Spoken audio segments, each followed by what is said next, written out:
Welcome to Forge and Silence podcast. We're having some Addressing technical. issues men face, but rarely talk about.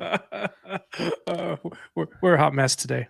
It's all good though. Yeah, apparently, I'm gonna have some issues that I'm gonna need to talk about. Right now, they're technical. You're going to be talking about it with the Geek Squad or something. Yeah. Maybe they can help Can you we out. talk about how technology is causing my own mental health issues right now? Well, this all goes in line with what we're going to talk about today, pretty much.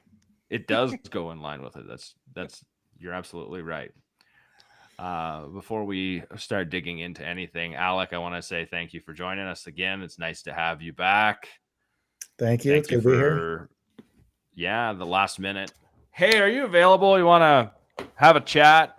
Why not? Yeah, make it No. happen. Yeah, make it happen. It's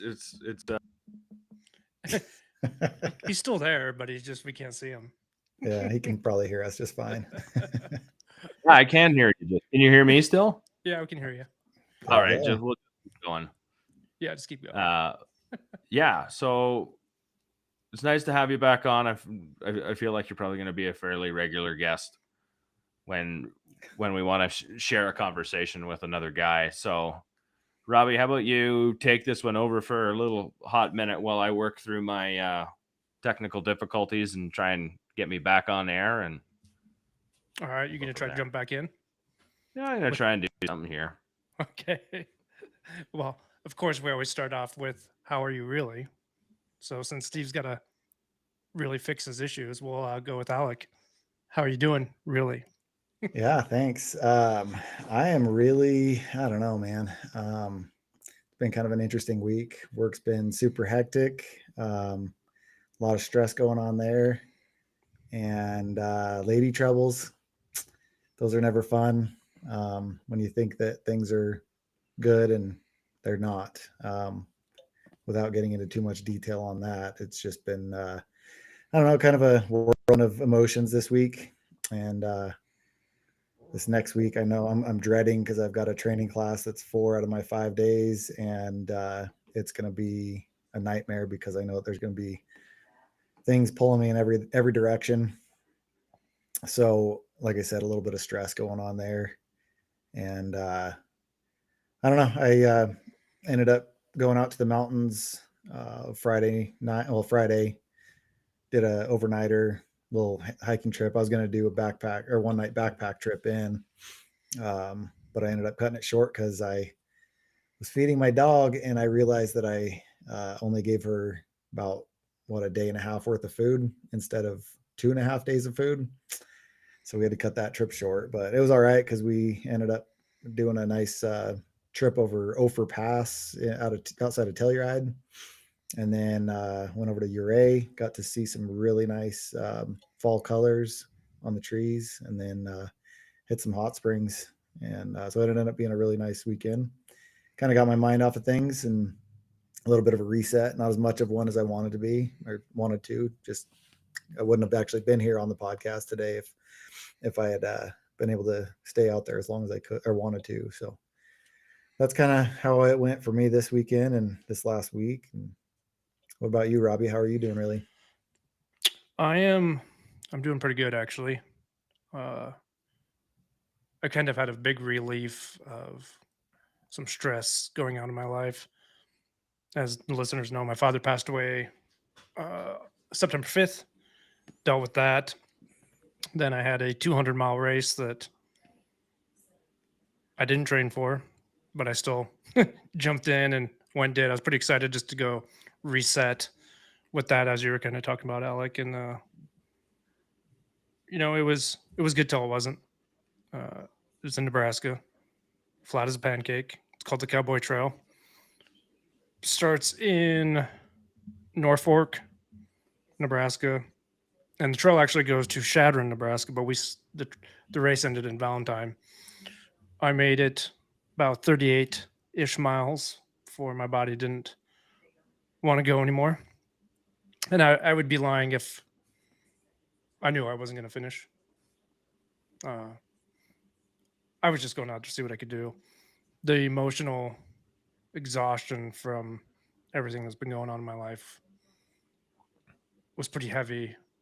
A lot of stuff was going on that I was dealing with, and I didn't set myself up for it. I don't know if you can, but I thought I did. I was waking up exhausted. Every little thing I would do all day, I'd just come home and want to sleep. I'm sure there's some depression in there, some other stuff going on. So, but I'm glad that part's over. Having the death, then having this big race right there after, and not training for it was a lot of stress. So it's a big relief. I'm ready to start a new chapter, I guess you could say, where I start over and start doing things for me. This race was for me, but it wasn't. Father's passing was part of my life. My daughter's got a lot of stuff going on and has more stuff going on with her mother. So that's still there, but I'm in a pretty good place right now, I feel. Overcome some battles with myself. So it's like, that relief is there. I'm kind of like you, Alec. I didn't get a full reset I wanted, but I'm in a better place. Now it's Steve's turn. How are you doing, really? How am I really? I am, other than the mild frustration I'm having right now with the technical difficulties. They call things plug and play, and when you plug them in, they play for a little bit, and this time they only play for a short period of time. Hopefully this lasts longer. I haven't done anything different, so hopefully this lasts longer than what it did before. But anyways, apart from the mild technical difficulty frustration, because I love it when this works, and when technology doesn't work, it's frustrating. So besides that, I feel pretty inspired. I feel, as much as I feel like the tension in this world that we currently have is a really unhealthy one, I'm inspired. I just came from a TED Talk Grand Junction yesterday, and I got to listen to some speakers that really touched home for me. Like, it was actually kind of an emotional experience while listening to a couple of these speakers say some of the things that I haven't really put words to yet, and be really, really relatable. And so I feel really good. I feel good with where I'm at in my life. I feel good with the growth. I feel good with the level of self-awareness that I do have. And I don't know, I got a lot of validation for a bunch of the work that I've done to improve myself and understand where my responses and reactions come from, and how to work through them in a different, healthy way, so I can just keep being a better version of me. And so the main theme that I got out of listening to most of those talks is almost every single person talked about connection. Almost every single person talked about how that's important, and how we are lacking that right now as people. And so that's something I feel like deeply. And I don't know, it was interesting to hear some people, some thought leaders, maybe people that were upcoming thought leaders, share their experiences. And so what it comes down to, how am I really? I'm inspired. I feel good. Went up to the mesa today and stood in yellow aspens and just enjoyed that smell. That smell is something you wish you could put in a candle or incense or something, so your whole house could smell like that. I see you guys both know what that's like, and it's just there's, as soon as you walk into an aspen grove and that smell hits you, you're like, oh man, this is amazing. And so yeah, so I'm feeling good. Thanks for asking. Appreciate that. Well, the topic today we're going to talk about is how social media is playing. I want to put this more in a broader way too. It's social media, and because I was thinking about this after the topic, was talked about this morning. Uh, Even the connections we have, as you were talking about, Steve. I was trying to like dissect all this stuff. Where's it all coming from? And the topic is how people are becoming dehumanized, uh, mainly with social media, because that's where a lot of us get our news and all of our social, I guess, gatherings, we can say these days, most people, and how it's affecting our mental health, especially men.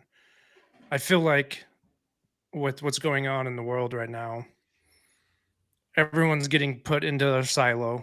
And if you speak out of your silo, uh, you are you could say all those keywords that I don't want to say because I don't agree with any of that stuff, and I don't want to go super political. But we've I now was just thinking demonized. demonized a good word, yeah. Yeah, you're like you're a nobody. Your opinions don't matter. But I was really trying to think like, so when I was walking in Nebraska, um, the person I was with, we were talking about how crazy everything is, and we both agree. And I've been trying to find someone that doesn't has a different opinion, and I can't find that. And I've been searching for that, and it feels a little weird to me because I'm trying to get. I wouldn't say I am in the silo, but I'm trying to seek outside of that and find someone else's differing opinion. But I feel like I'm putting myself in a silo, even though I'm trying to find that other opinion of why what's going on, and I can't find that. But if I want to find it real quickly, I can jump on social media or YouTube or any of that, and I can find that. But it's not an honest discussion. It is, like Steve said, demonizing that other person for their opinion. And I know with men right now, and I know this affects women, but this is a men's podcast. A lot of men have to stay silent with their relationships with their friends and in their work because their opinion differs. And we talk a lot about you don't have to suffer in silence. And I know right now there's so many people suffering in silence with what's going on in the world because they have a different opinion than someone else. And that's okay. We all have different opinions. I'm sure the three of us don't agree on a lot of stuff, but we don't demonize the other person because we don't agree with what their opinion is. And doing the soul searching, trying to find someone other opinion, and I can't. I don't know where it's all coming from.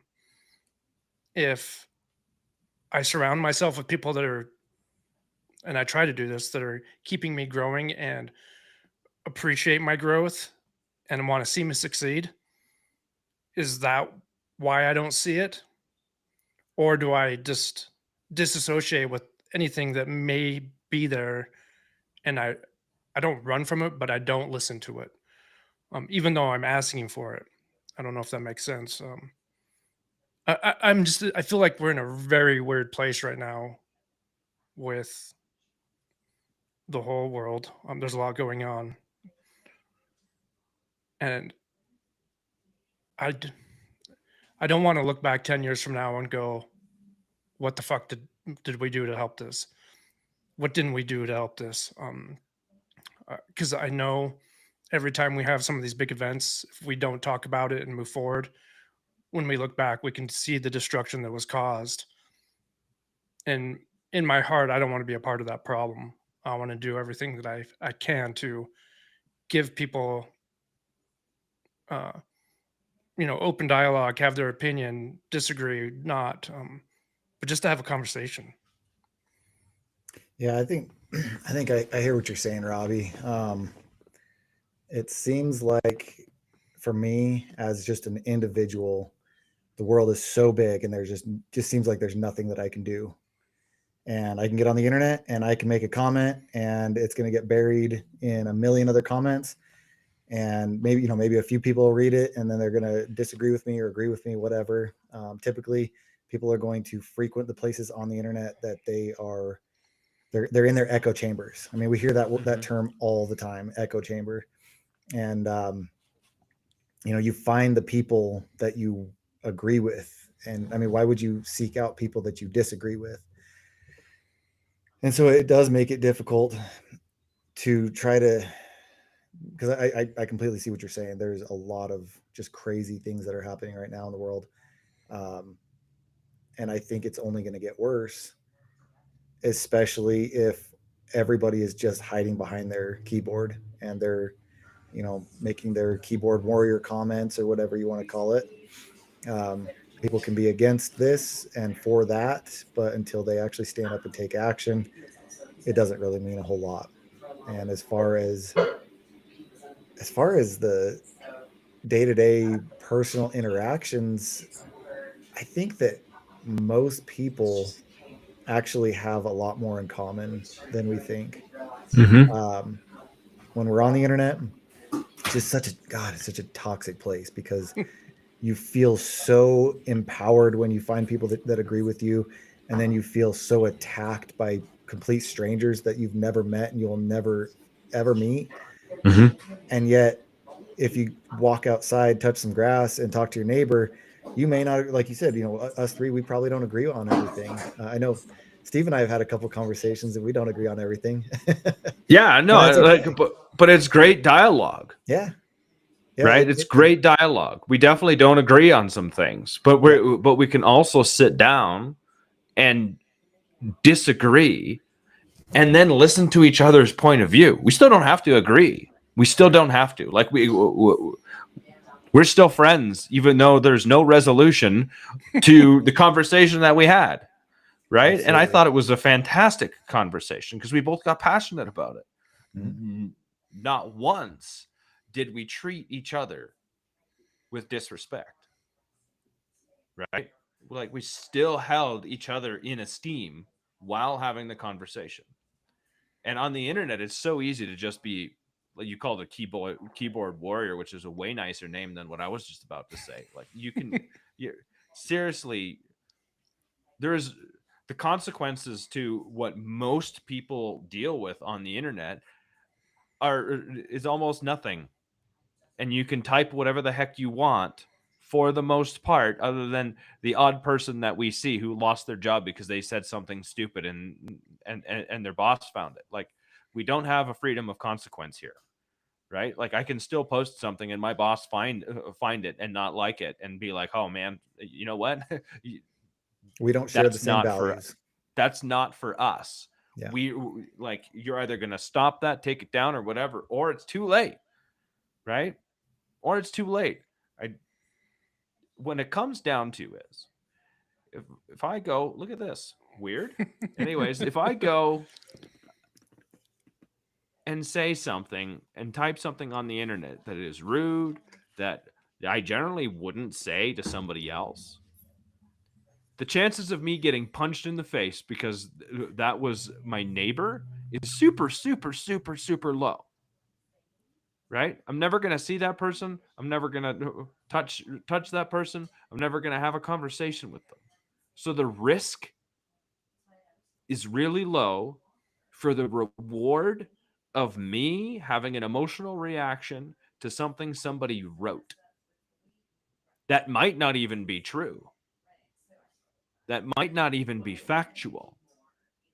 Yet I'm going to go ahead and put energy into a space that is just going to create more polarization. So we emotionally react to things that have really no consequence in our lives other than the fact that it's somebody else's idea floating in the... Uh-oh, we lost him. Floating in the ether as Steve just disappeared again. Want me to share my thoughts? You're still here. Awesome. Obviously, your thoughts don't matter. So, what? Oh what man, Steve so was much saying. It reminds me of I think the quote by Mike Tyson that everybody's got a plan until they get punched in the mouth. And when you're on the internet, there is no getting punched in the mouth. If you step outside and talk to your neighbor, there's a chance you might get punched in the mouth, depending on what you say. And I don't know, man. I think just people get way too passionate about this stuff. And I don't know. My mind keeps going to what happened today in Michigan, I believe. Looks like you know what I was getting at there, Robbie. Yeah. An LDS church, a guy ran into it with his truck and got out, started shooting people. He had some IEDs and blew set the church on fire. It sounds like if the identity of the man that I was reading about is true, he was an ex-Marine, a family man, and my mind just went to why, like what led to him doing this. And the only thing that I could think of, and it's just speculation, so I could be wrong, but it had to be the Charlie Kirk murder. The young man that killed Charlie Kirk was an LDS, or grew up LDS, and it had to be tied to that in some way, shape, or form. And so this guy, several states away, decides that all LDS people are bad and I need to kill them. And while I'm not a religious person at all, I grew up actually LDS, but I have no affiliation with that church anymore. I still, it's not right. None of it. The Charlie Kirk murder, this thing that happened today, it's absolutely ridiculous that people are getting that worked up over anything, online or otherwise, that they're going around killing people. Like what is that? That just doesn't make sense to me. And so I don't think that the people are thinking about those consequences. Now, this guy today, maybe he did think about the consequences because he was in the Iraq war. I'm sure that he knew what the end result was going to be. And for those that may have not have heard of it that are listening in right now, he was killed by the police in a shootout. Yeah, like I said, I just can't imagine I can't imagine what led to that happening. And it just makes me think of the internet, that he probably was on the internet reading forums, thinking about how bad the Mormons are, and I've got to kill them, as many of them as I possibly can. Yeah. That, like, this question I keep having is, what is the fear all these people have? What is the deep downside fear that is making them act this way, talk this way? All those things, is what deep rooted fear is it? And if we could just ask them, what is your fear? Um, I would love to hear what their fear is. If I could jump in, actually, and I don't mean to keep taking the stage, but what you just asked that question about, where the fear comes from. I was reading about racism recently, kind of weirdly, and basically it is believed, and I can't remember where I read this, but it is believed that that people are typically racist because they are afraid of something that they don't know. They just don't understand it. So maybe a white man does not understand Black culture, and so he just automatically doesn't like it. And I think the same goes for religion.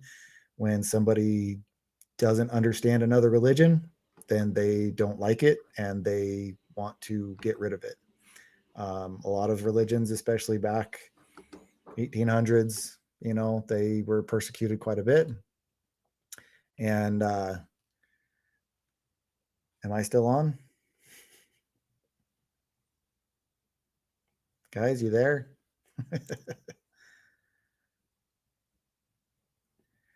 Well, I'm just going to go on a monologue just in case I am still on. So back in the days, religion, when one person believed one thing, they would kill other people in religion because they didn't like what they had to say, because it was different. And when one person believes one thing, that's one thing that really drives me nuts about human beings, is they have to be right about everything, and they Oh, there's somebody. There's Steve. Did you guys have me there? I can't see Robbie. He's not on anymore. It was just me for a minute. I was just monologuing. Oh, perfect. That's great. I'm glad you were monologuing. I don't know what ended up happening to him. I just changed my camera up. Wherever you ended off, because I caught a little bit as I was dealing with my technical difficulties. It seems like Robbie's dealing with his too. I think collectively we're seeing a lot of the pain that men and women have right now that is undealt with.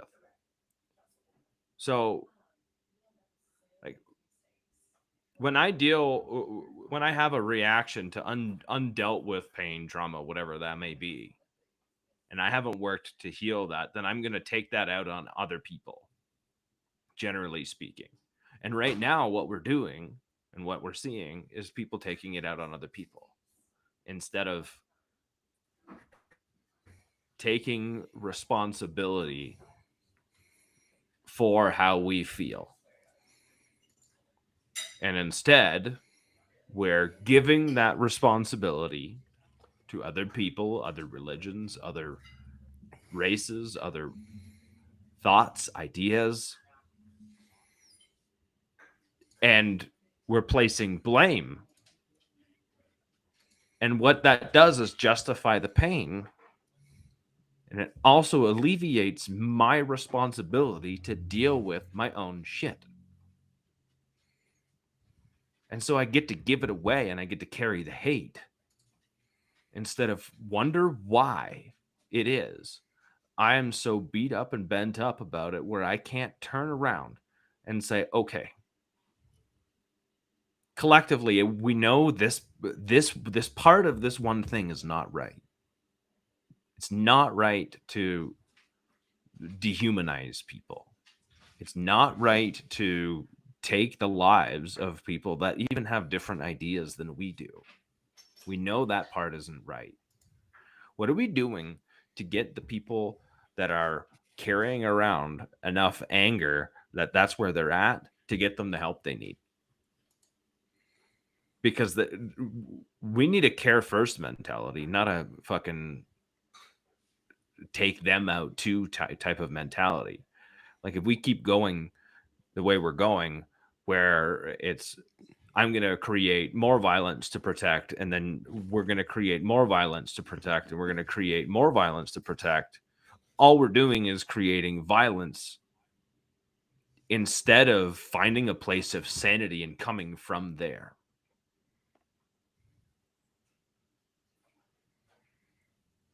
Yeah, unfortunately,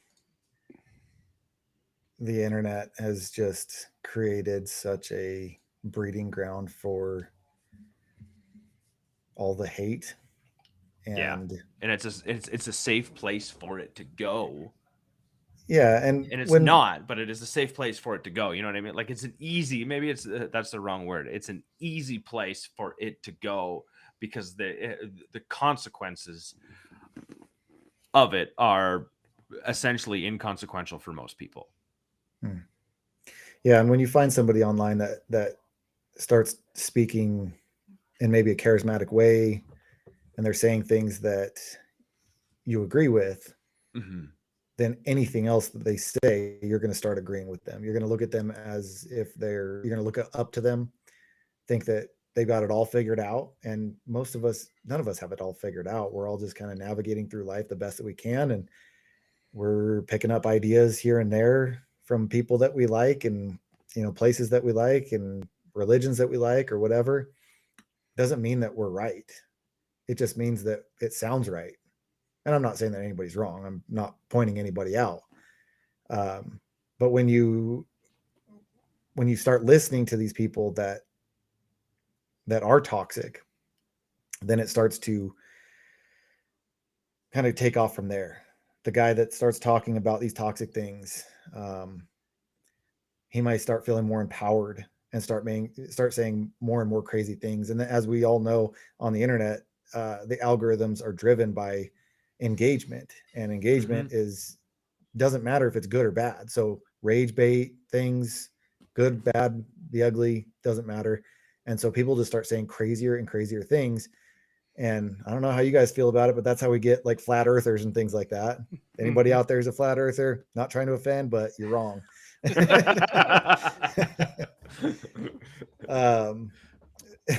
I'm not going to debate that with you either. But I mean, that's what I'm saying is people they start saying the craziest things just to get engagement. And then all of a sudden, like, oh, I heard him say something that was true, that I liked, that I agree with. And so everything that he says going forward, he or she says has got to be accurate and right. And I'm going to parrot whatever they have to say. It's interesting how we can make somebody an authority figure on something because they teach us a little bit about something and also hold maybe a value or two that we believe they carry as well.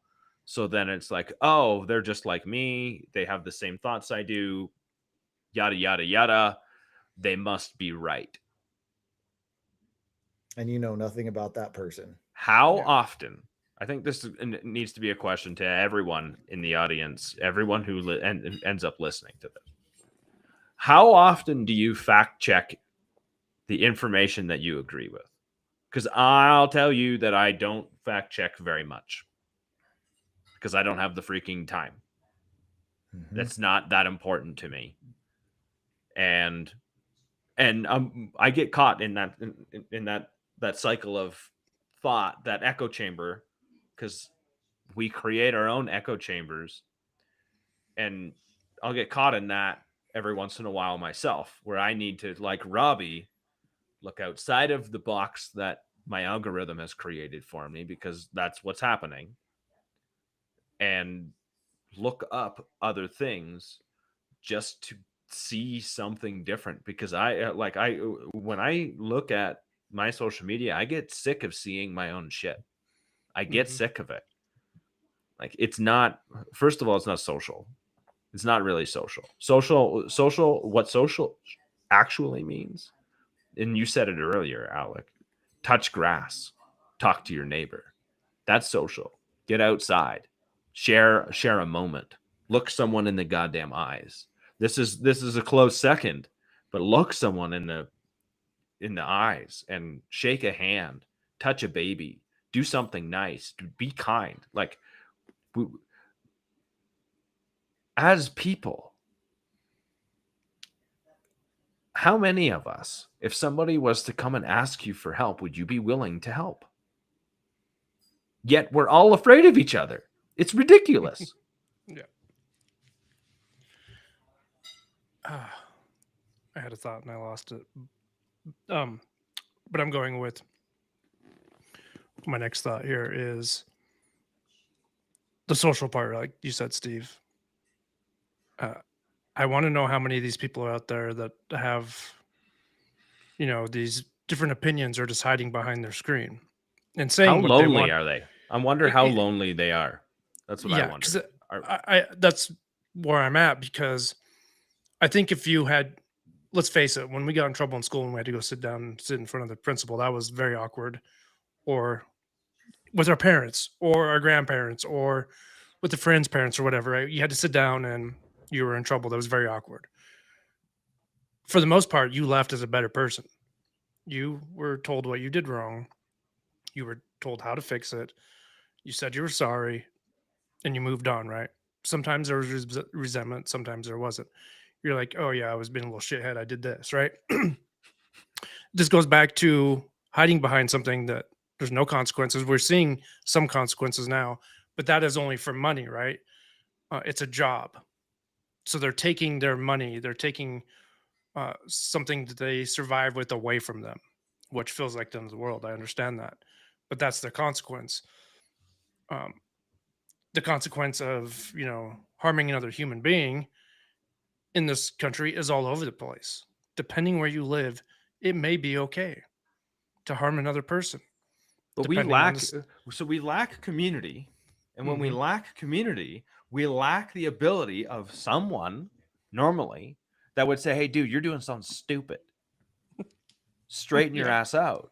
Yeah. Right? Like, I don't agree with that. That's just wrong. Oh, man, I just need to get this shit off my chest. Blah, blah, blah, blah, blah. I fucking hate this. Blah, blah, blah. Get it off your chest, right? Have someone that's just willing to listen and carry on. We're so afraid of doing that shit now. Mm-hmm. And because we don't see each other, we don't touch grass, we don't do that sort of thing, we get caught in it. We're so disconnected, and we're screaming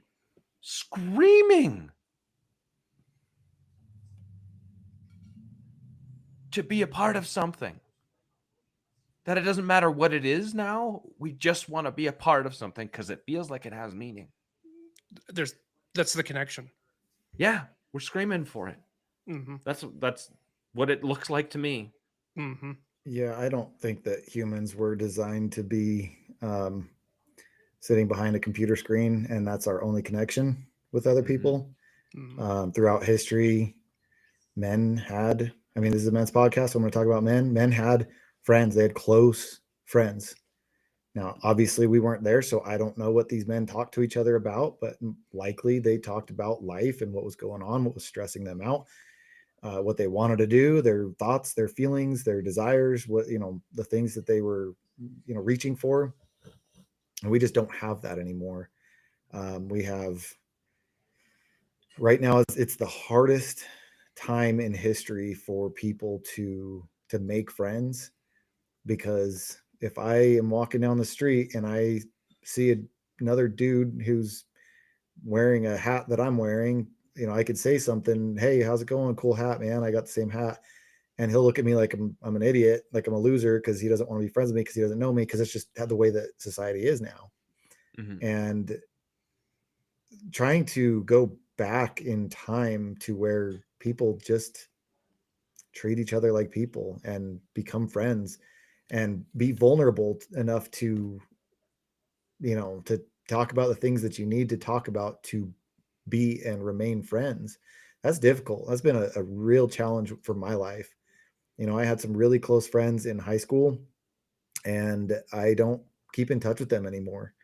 And it makes me sad. There are some, you know, underlying reasons for that were kind of outside of both of our control, but you know, it happened. And after that, I'd get into, you know, one relationship and focus on that and not want to go outside of the relationship and hang out. You know, I'd have friends from work or whatever that would invite me to do stuff. And, oh no, I got to hang out with the girlfriend or whatever. And I lost all that connection with other men. You know, you say no to hanging out with friends enough times and they're just going to stop asking. And that's exactly what had happened to me. Mm-hmm. And you know, those that have watched the other podcasts that I was on, you know, I started a men's group locally here and in our town, and you know, we've got some guys that have become really good friends. I've made some really close friends already. We've only been around for about 6 months, and that's been one of the biggest things that has helped me in my life. You know, I still get on the internet and, you know, read the news and occasionally make dumb comments. Half the time I'll write out a comment and then delete it, thinking to myself, what am I even doing here? Like this Been there, done that. Yeah, it doesn't even make any sense. In fact, I did that like 2 or 3 times today. I was just on Reddit scrolling and I'm like, oh, this is going to be so good. Nah, this is going to be dumb. I'm not going to, I just don't want to be doing that anymore. Like, I don't mind reading the comments, but I just don't want to be commenting anymore. But like I said, you know, that real human connection. Today I went to the gym with a friend. He reached out. He knew that I was going out of town this weekend and asked if I had made it back yet. And I, you know, obviously I'm here. And he's like, well, do you want to go play some pickleball or, you know, go to the gym or something? I was like, yeah, you know, I was planning on going to the gym anyway. And so we had a really good workout and we chatted for a little bit and it was really good. And, you know, I've been missing that in my life. And it was so much better than getting on the internet and reading stupid stuff. And I don't know what, there's just nothing on the internet that's going to replace that human to human connection. And we've made social media such a place to, I don't know, to replace it. It's just a time killer is all that it is. You know, like I think the running theme for this is going to be get outside and touch some damn grass. Yeah. Talk That's to what we should people. name the episode, Robbie. Get outside and touch some grass. Well, it's funny you say that because this morning I woke up and I drove home from Nebraska yesterday. Got home, I was pretty tired, and you know, got home, did my stuff, hung out with my daughter a little bit. Then I woke up this morning and I told myself I need to go outside. So I got some stuff together, grabbed the dog, went and got some coffee, then I went outside and I was outside for 4 or 5 hours, drove around, hiked to a different couple places, let the dog run around. I didn't see anyone, didn't have any interactions, but I knew the state I was in that I needed to be outside. And I know myself that if I continue to go down the path that I was going on, that I would just stay inside. I wouldn't go do the things that help me because I'd play the victim in my own head and say, well, just poor me, right? All these poor me things. So I knew today was a big day to get outside and just go walk around with the dog, let the dog run around. We drove around, had a great time, thought about a lot of things. And, you know, another thing that I was thinking about while I was driving around is, my grandfather was a Mason, then became a Shriner. And I would always ask my dad about those men groups, and he would laugh at me. And, he would just say, oh, those are old dick club, those type of things. And I don't know if you guys have heard that, but all those, the Shriners, the Masons, the other clubs, they had this stigma around them.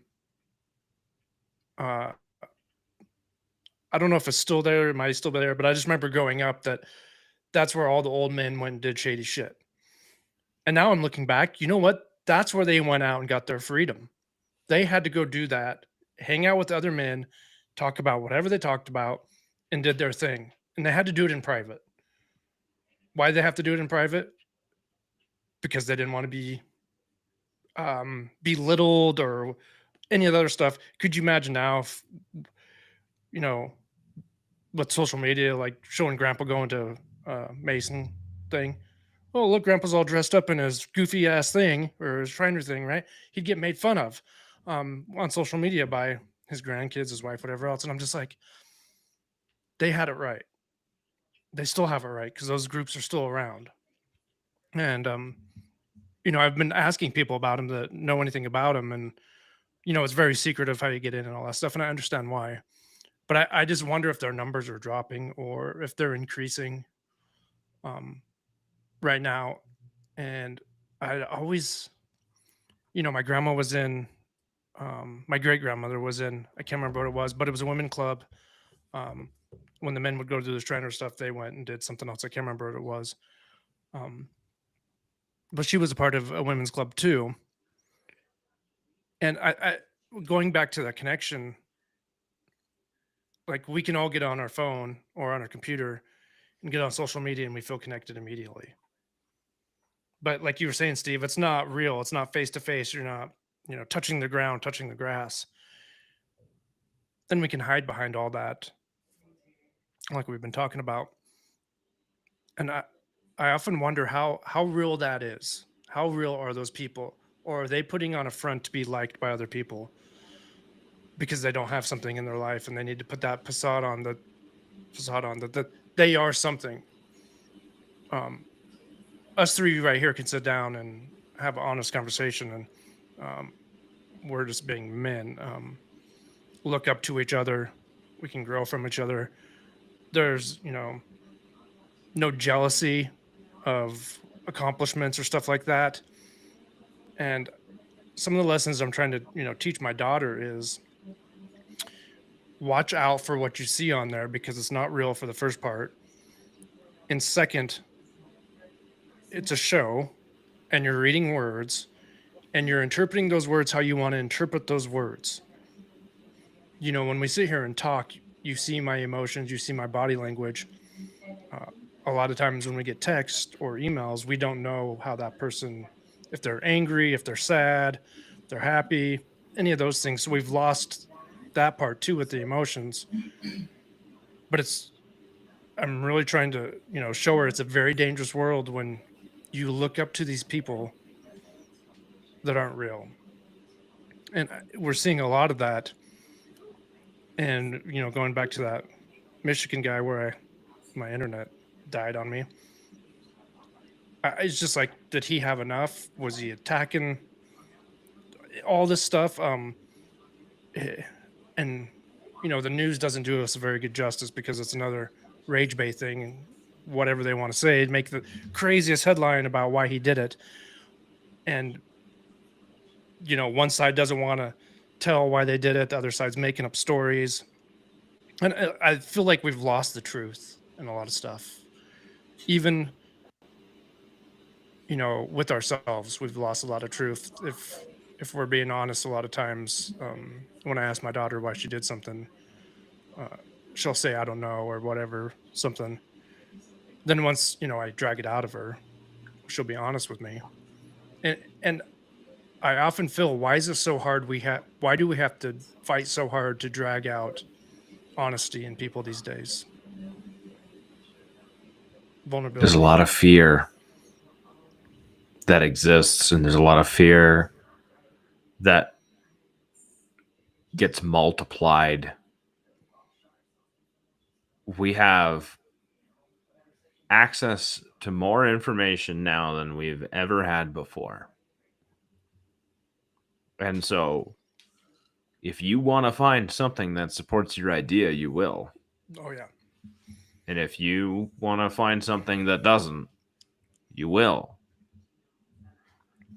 And we're so, like, if you go pre all of this stuff, pre-internet, pre-social media, pre-year 2000,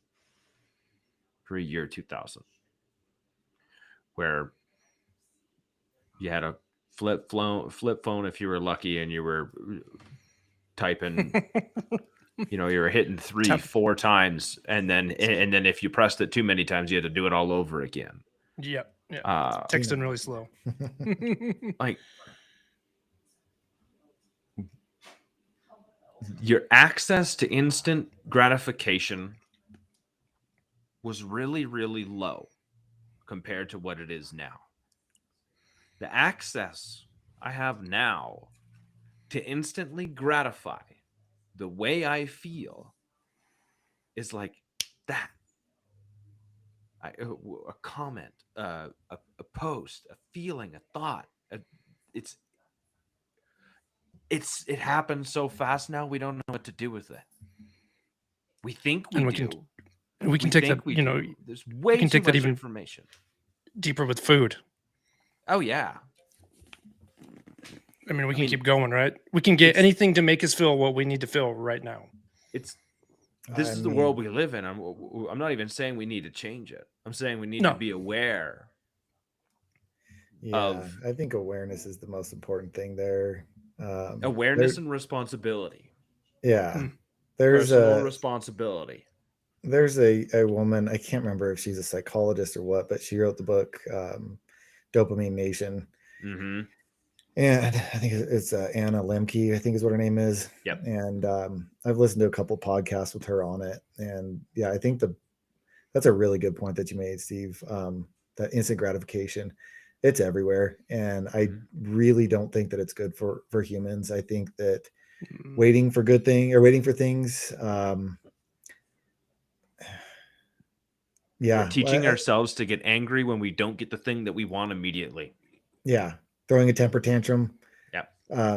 Parents, when their kids have a temper tantrum, they just hand them the iPad and they just don't want to deal with it, which I understand completely. It makes sense, but it's that instant gratification. When a kid wants something, they get it because mom and dad don't have the time. They're too stressed.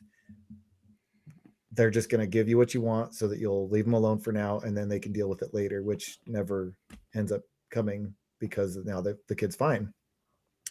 And so the kids nowadays, they go through life just getting whatever they want. And then when it's time to get into the real world, we now have a society where people are screaming at the manager because they didn't get, their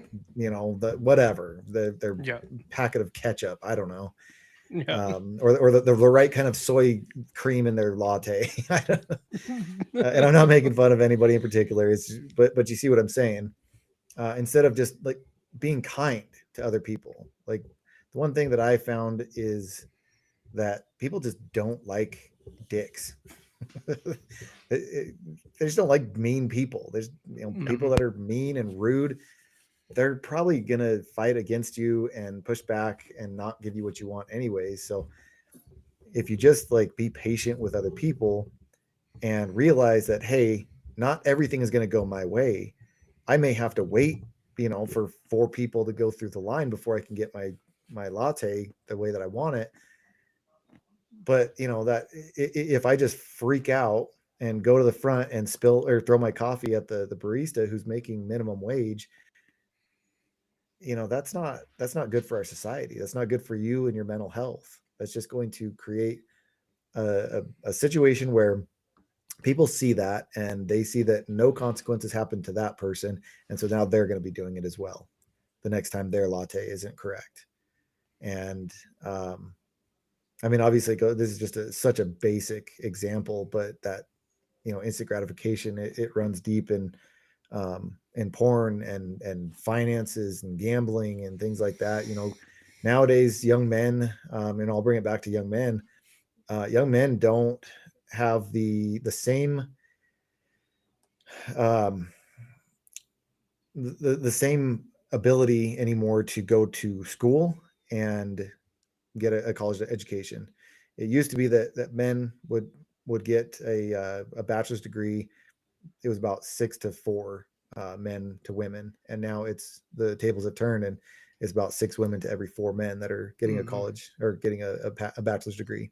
Yep. And as a result, we're also, which don't get me wrong, I don't think that that's necessarily a bad thing. I'm glad that we've done the work that we've done to get women propped up. But unfortunately, what has happened is that we've pushed men down instead of propping everybody up. It's not a zero-sum game, and I'm parroting Richard Reeves, who's the founder of the National Institute of Boys and Men. It's not a zero-sum game.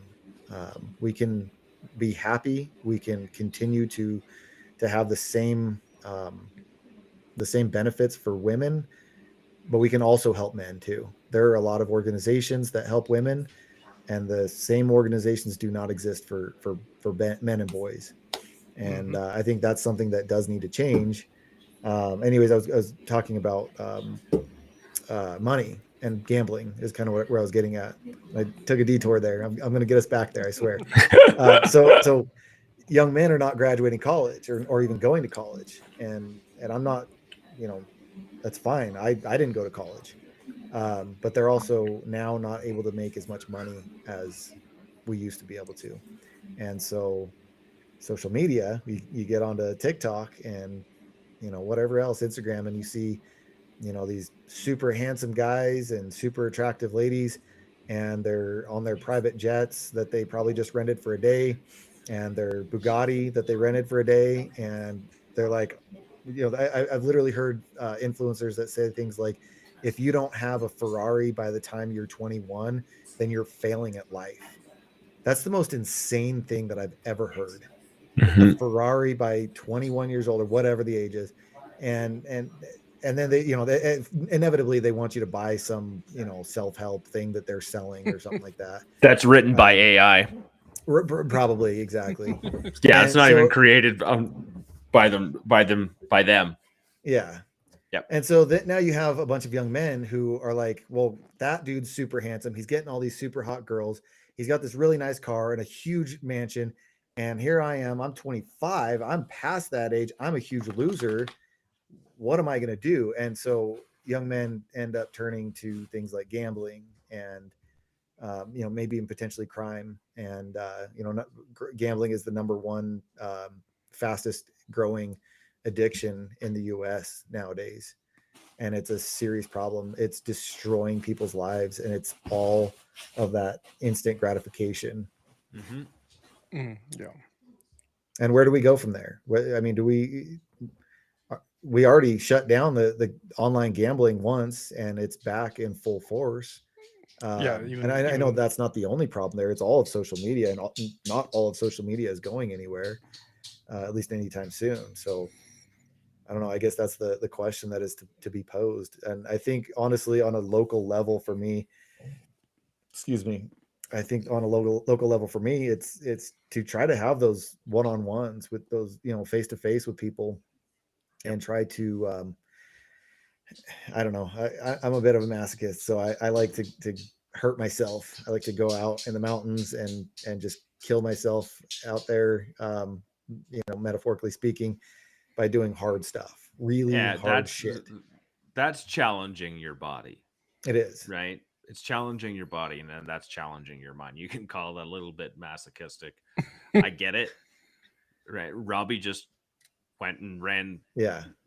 the Cowboy 200 and stopped out at 38 miles to prevent any more damage. You know what I mean? I Which is hiked about 36 75 more miles of miles the than I could Colorado do. Trail. What's that? So, which is about 36 more miles than I could do. I mean, I packed myself up once and decided to see how far I could run without any training, and I did what was it, 9 miles, Robbie? Almost 10, something like that. I was 9 miles and change.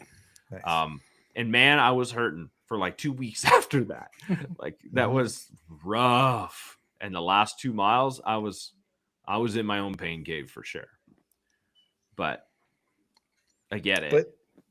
But going out and doing those hard things, Mhm. I think for me, I think it strengthens your mind, Mhm. and obviously your body as well. And then it makes all the easy stuff a lot easier. Mhm. And it Creates makes, a level of resilience that you don't get unless you reach that point. exactly. And it also makes it easier to refrain from things. Mhm. To look at that instant gratification, like, oh, I'm a little short on funds this month. Instead of paying cash for this thing that I want, I'm gonna pay for it with the credit card, which has 30% interest. So instead of paying $10, I'm gonna be paying $30 for it. Well, that's 300%, whatever it is. Yeah. Um, do I need that thing that bad, or can I wait until next month when I do have a little extra cash?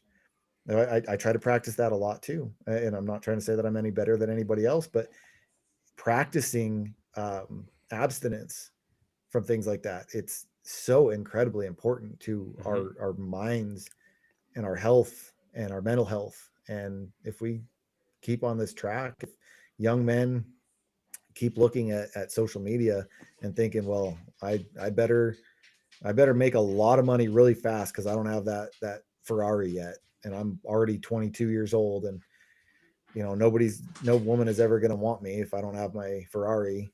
So I better start gambling. And if we look at the statistics on gambling, holy smokes, man, people are just destroying their lives, and they're just going into insane amounts of debt. And that's concerning. And that's, the rise of suicide is getting crazy when it comes to that too.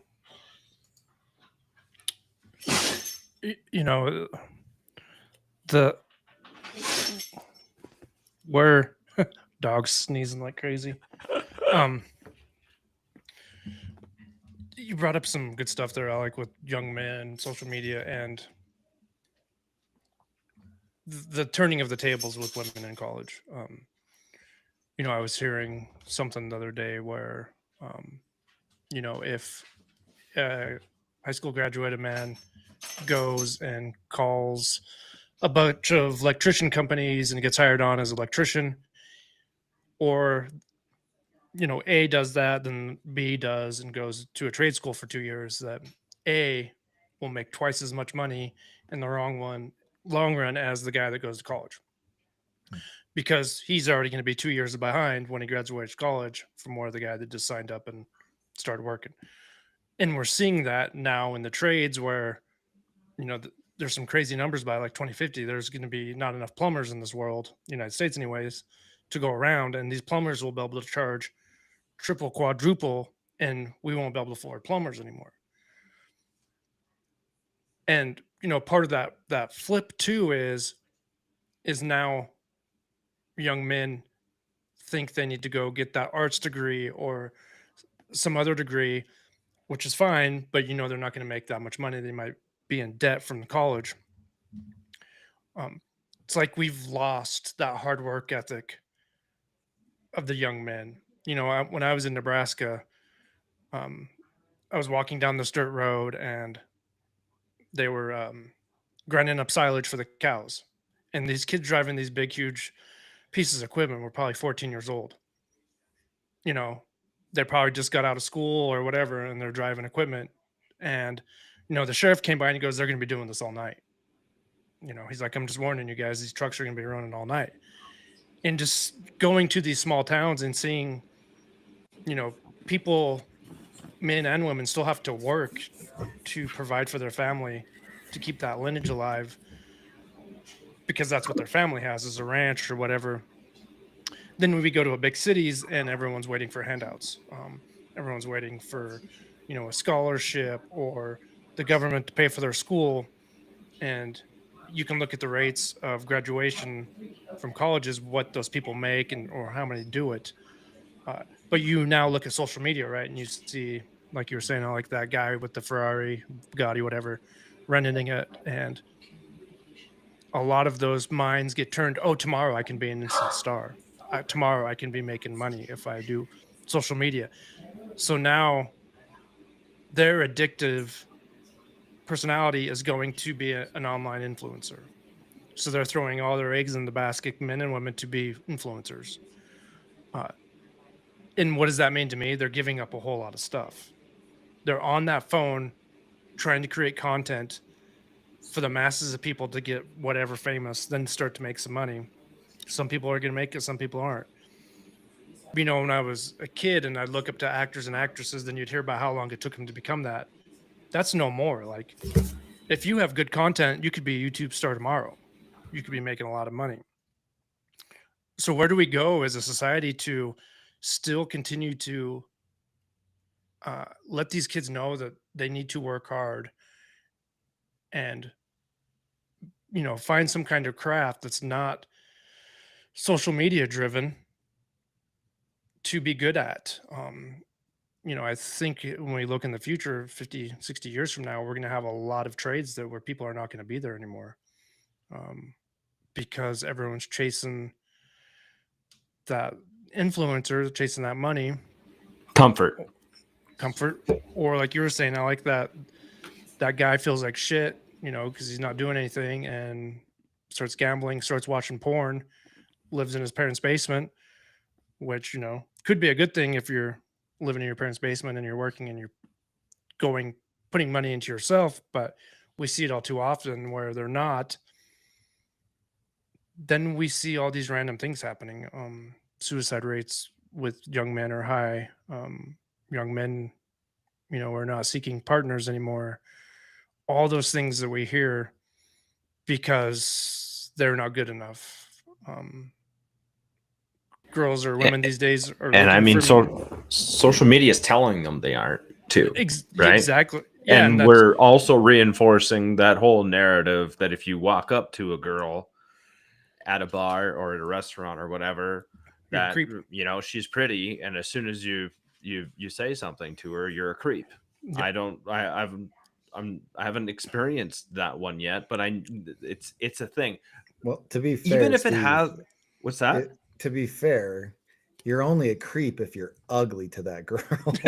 True. 100%. But Yeah. like, If how a are you handsome guy supposed? says the same thing, How are you supposed to know that? Because you can't tell if Exactly. you're attractive, if you're attractive in her eyes or not. yeah, Like, and you unfortunately, take there your have been shot. too many creeps that have gone too far, and I think that's the biggest problem. I mean, if we're gonna go down that rabbit hole, which I don't know if you're intending to, but like if a guy tries to hit on a woman and she says no, men really don't like being told no, and especially nowadays, like I said, we like that instant gratification. We like being given what we want when we want it. And to be honest, I think us men can be worse about it sometimes. So when we're told no, we don't like to take that as an answer. Or somebody told us, oh, she's just playing hard to get, so you need to keep trying. Yep. And instead of reading their body language, we're really walk bad away. about that. We know that men are bad at reading body language and reading between the lines. So like for me, if a woman says no, I'm just going to turn around. Okay, cool. Like Yep. if you wanted me to keep trying, then you shouldn't have said no. Truth. That is the truth. But it also fostered a society where men really don't like to, we don't like that rejection. And I'm no different. I'm single, and I will not approach a woman in public because I don't want her to feel uncomfortable. I don't want her to give me a fake number. That's going to feel crappy.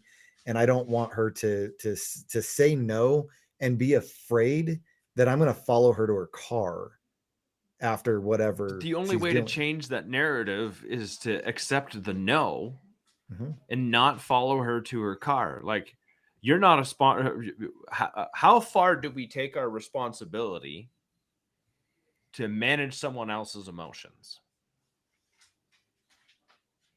Touche. That's a good point. Right? Like, you're responsible to manage your emotions, and how she feels about the situation is her responsibility to communicate it. And then it's your responsibility, once again, once it's handed back to you, to respond to that in a healthy way. And then it's up to us, other men, to say, dude, back the fuck off. That's not cool. That's what we And need that's, more of. I think that's where our problem lies, Mhm. is us as a collective guys need to stand up for the guys that are doing the right thing and correct the guys that are being dicks. So what you're saying is stop following girls to their car. Yeah, I mean, so Duly like, noted. right, but like, you see what I'm saying, right? I do, yeah. Like, I see what you're saying. I completely see what you're saying. But approach a girl, be uncomfortable, be afraid of the rejection.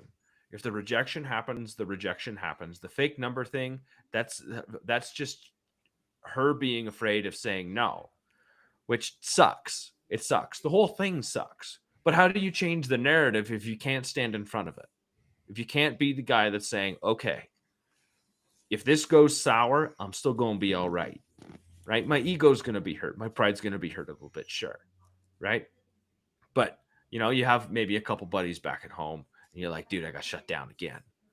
Shock. Shit, dude, that sucks, right? Like, at least we can share that with you. I would be willing to share that with you 100%. You and I just have started to get to know each other and hung out a couple of times. I like spending time with you. I really like who you are and what you stand for. So you're going to be a person that I'm going to hang out with some more, plain and simple. And I mean that. I appreciate that. Yeah. And I enjoy hanging out with you too, Steve. Like, you give good advice, and it's perfect. It's perfect. But anyways, I think we should start getting this thing wrapped up. We could probably talk about this for another hour. Oh yeah. Because one thing before we Yeah. start wrapping up, or we can wrap this up with this. Yeah. We've talked a whole lot about the issue, but we haven't talked about how we can help. I think we need to leave with some stuff that we think can help, or some options with our whole shit of talking shit. I mean, this issue right here is so real and so relevant that you can have a whole entire podcast just based on the issues that are developed out of social media. Oh, anyways, go for it, Robbie. Well, I think, some of the options for help, and we talk about this all the time. And, if you're feeling this way and you're listening, just speak up. We're here. Reach out to a friend. If you don't have any friends, use that social media. So, send someone a message, send us a message. We're all here. We're open for communication. Even if you just say hi, all three of us can break the ice pretty easy. We're pretty good at, reading the room sometimes. And all three of us know how hard it is to break that ice. Alex started his own men group. Steve and I are here with this podcast doing what we can, but there's help out there. if you know, talk to coworkers, you have to find someone you can trust. Though I understand that's the hard part. But reach out. If it's to us, someone else, a family member, start there, and you might not get what you need right away, but just keep. This is something that I still struggle with. You got to keep at it, right, Steve? Oh man, it's taken me a good solid 3.5 years to finally, like, of solid searching and going through people and letting trust out, and then having vulnerable conversations and having short exchanges with people that end up dying out and piddling out. Mhm. I mean, it happens. I've gone through.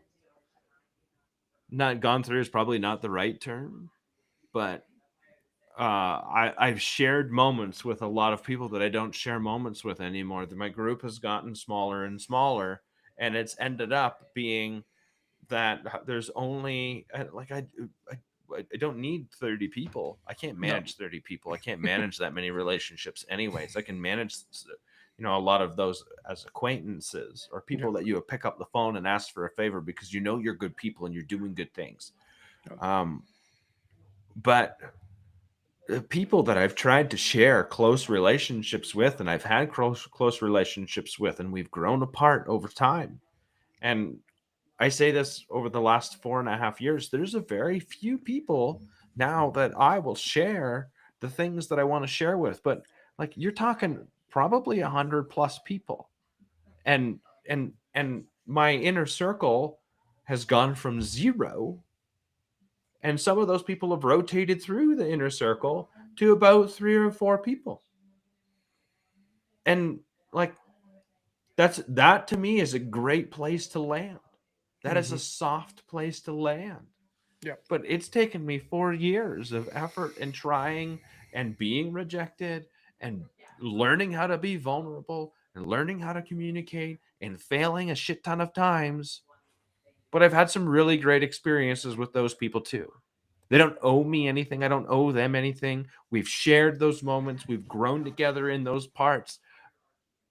Things aren't always going to be as permanent as we wish they would be, I think.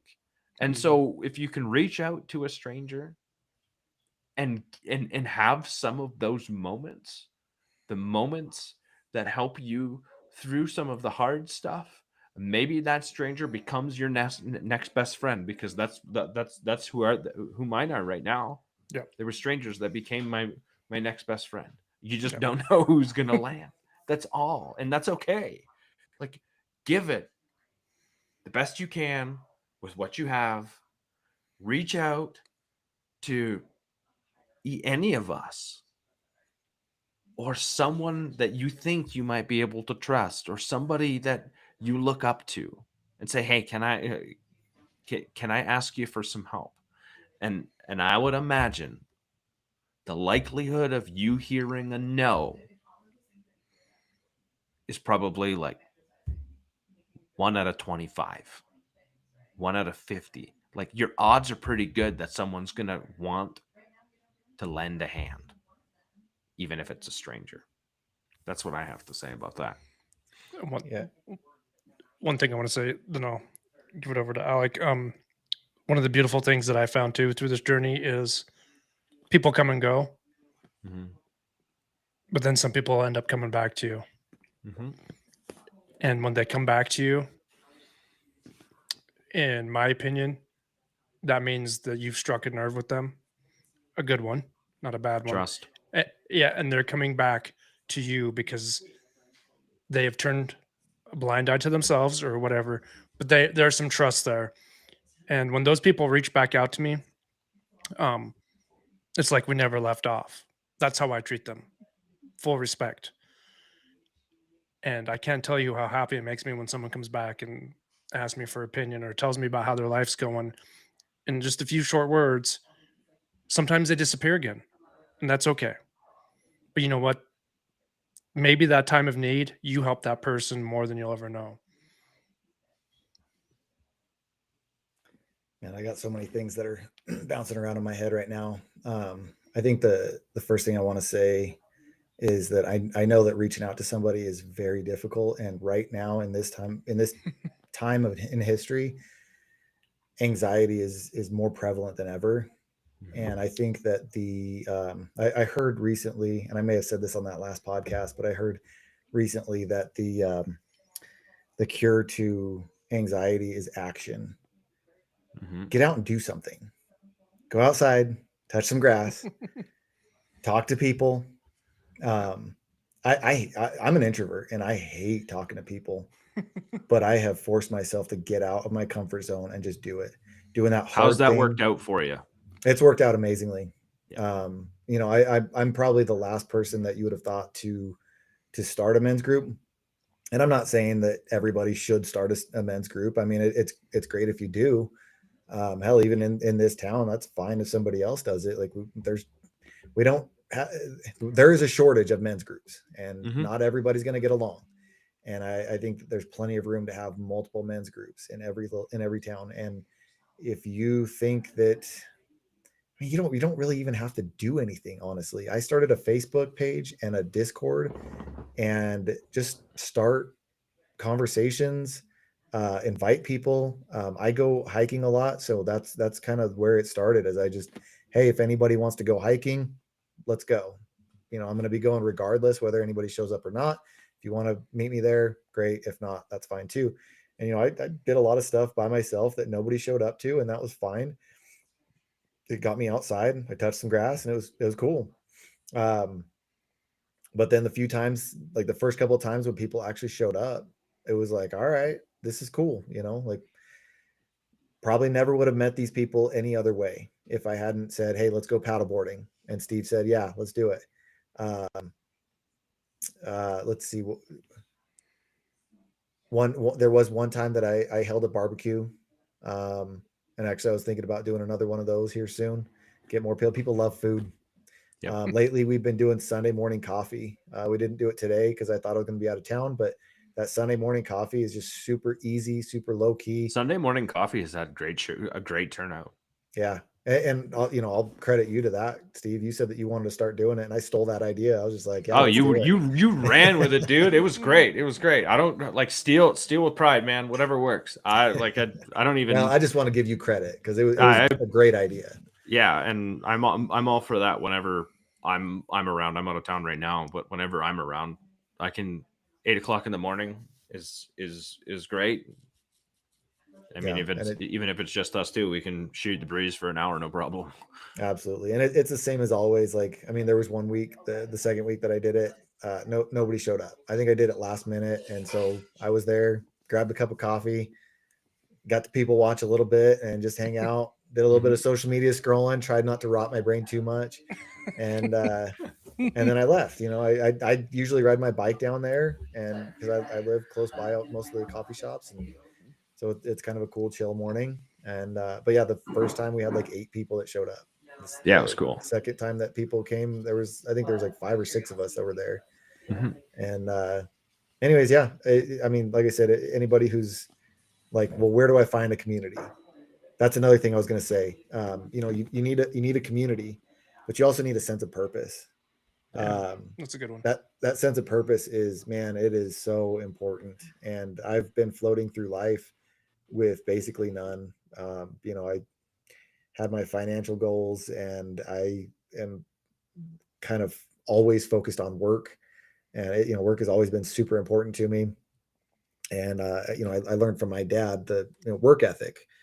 And we could talk about that for a long time too. Unfortunately, there aren't as many fathers these days that are teaching their kids good work ethic. And so I think that, going back to what you were saying, Robbie, with people in the trades, we're not seeing as many people getting into the trades because people aren't learning the work ethic that their father, or that my father taught me, for instance.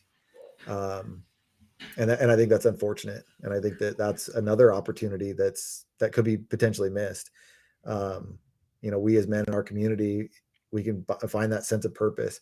I've been finding that sense of purpose with this men's group, and I'd like to expand that to maybe mentoring some younger men, younger boys, doing like a Big Brother type program or something like that to, give some kids the opportunity to see, what it is to be a man. Women are wonderful. I consider myself a feminist. I think the things that we've done for women, giving them equal rights is great. But there's no reason that we need to be keeping men pushed back, or not keeping, but pushing them back, and not allowing them to have the same benefits that women have and that men have always had previously. And unfortunately, fatherless homes are a big issue in the world these days. And we as men, myself, I'm a single man with no children, and so I don't have kids to teach, so I find that as an opportunity for me to potentially help out some kids that may not have a father. So that's what I've got. Thanks for wrapping it up. I think everyone shared some really awesome, valuable tips and tools there at the end. What it comes down to is,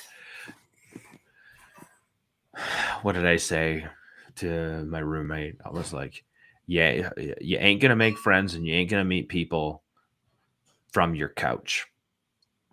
It's just not going to. I mean, I've met a lot of fantastic people online, but I've gotten off my couch to go and meet them in person and create relationships with them afterwards. It's a great tool, but it's not the resource. People need people. We all need each other. This is what it comes down to. We all need each other. The connection that we're looking for isn't on the other side of the phone. It's outside touching grass. Thanks for listening. Thanks for joining us, Alec. Really appreciate you guys. Really appreciate you being